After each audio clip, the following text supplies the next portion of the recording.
The Berlin Wall, also known as the Wall of Shame, is the wall between East Germany and West Germany that was built between 1961 and 1989 to prevent the migration and escape of East German citizens to West Germany. The Berlin Wall divided the city of Berlin into East and West Germany, which was established after the Second World War. So what does the fall of the Berlin Wall, also called the Wall of Shame, mean for the world? It has been decades since the fall of the Berlin Wall, which divided the city of Berlin between East and West Germany after the Second World War. The fall of the 155-kilometer-long wall symbolized the fall of communism in Eastern Europe and the end of the Cold War. But why was this wall, which stood for 28 years, built? What does the fall of the Berlin Wall, also called the Wall of Shame, mean for the world? Why was the Berlin Wall built?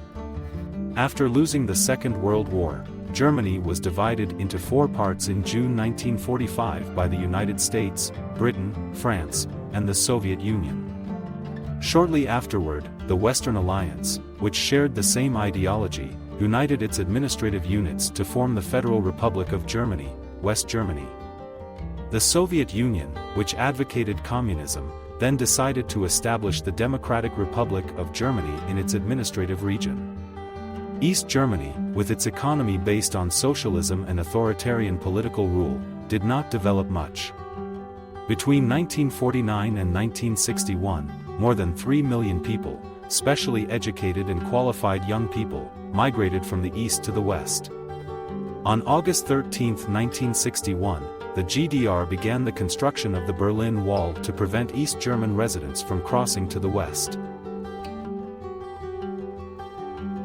Did anyone try to cross the Iron Curtain? East Germans tried many methods to get over the Berlin Wall, from tunnels to homemade balloons. Around 5,000 people managed to cross into West Berlin, but not everyone was as lucky. The exact number of people who died, intentionally or unintentionally, trying to escape through the Berlin Wall is unknown. But according to the Center for Contemporary History, ZZF, and the Berlin Wall Memorial in Germany, at least 140 people died trying to cross the wall. Most of these people were shot, and some died in accidents. Others committed suicide after their escape attempt failed. Ida Siekmann was the first person to die trying to escape. Ida lived on Bernauer Street, where the wall ran through, and her window faced West Germany. On August 22, 1961, shortly after the wall was built, Ida first threw a quilt and personal belongings from her third-floor apartment. Then, unable to wait for the fire brigade to open a jump bed, she let herself down. The woman who fell to the sidewalk was seriously injured and died before reaching the hospital. Another notable figure is Konrad Schumann, an East German soldier who was one of the first to flee after the wall was built.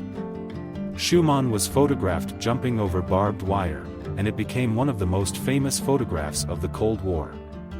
Schumann's famous moment of escape was later sculpted. The last victim of the Berlin Wall was Winfried Freudenberg, who died on March 8, 1989. Winfried, an engineer, built a homemade weather balloon, risking all risks and dangers.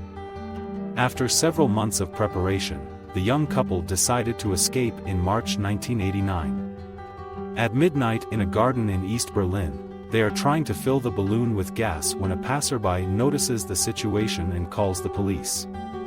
The police officers see the balloon ready to fly.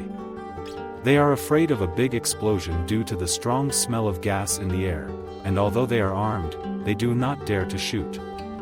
When the police arrive, the balloon is not yet full and cannot carry the two people. Winfried and Sabine have only seconds to make a decision.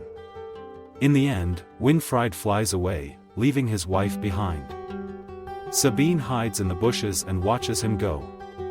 With this sudden takeoff, the success of the flight now depends on the weather conditions.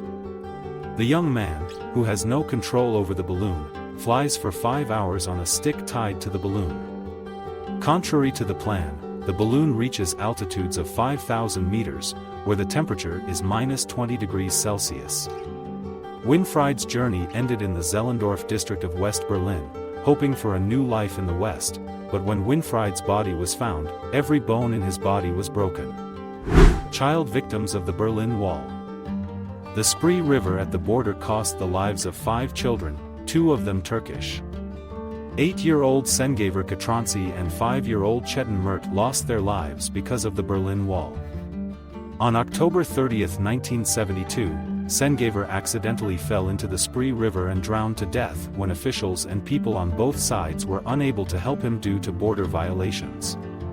Chetan, who shared the same fate as Sengaver, died in the same river on May 11, 1975. How did the Berlin Wall fall? Gorbachev's policies of openness and restructuring, glasnost and perestroika, from the mid-1980s onwards reduced the influence of the Communist Party over the economy and local government. In 1989, one of Europe's turning points, Soviet regimes gave way to democratic governments after years of struggle. Romania's communist leader Nicolae Ceausescu was overthrown and executed by military intervention. The communist government was overthrown with the Velvet Revolution that took place in the country, now known as Czechia and then as Czechoslovakia. The Soviet Union government under Gorbachev did not intervene in the revolutions in the small states it controlled in Europe.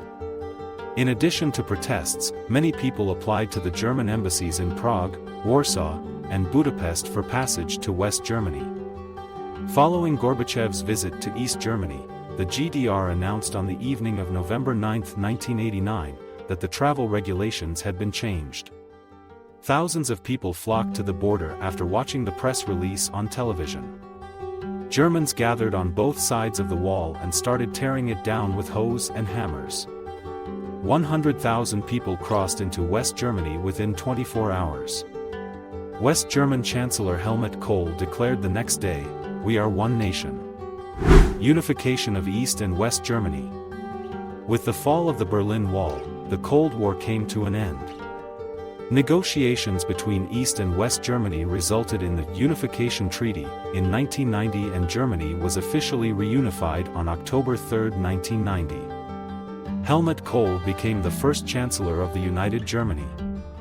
The first free general elections in nearly 60 years were won by the alliance of the Christian Social Union and the Christian Democratic Union, of which Kohl was the leader. Kohl later played an important role in establishing the European Union and adopting the euro as the common currency. The unification of the two Germanys is celebrated with official ceremonies every year on October 3. Although the remnants of the Berlin Wall have become a tourist attraction, many tragic stories exist behind it.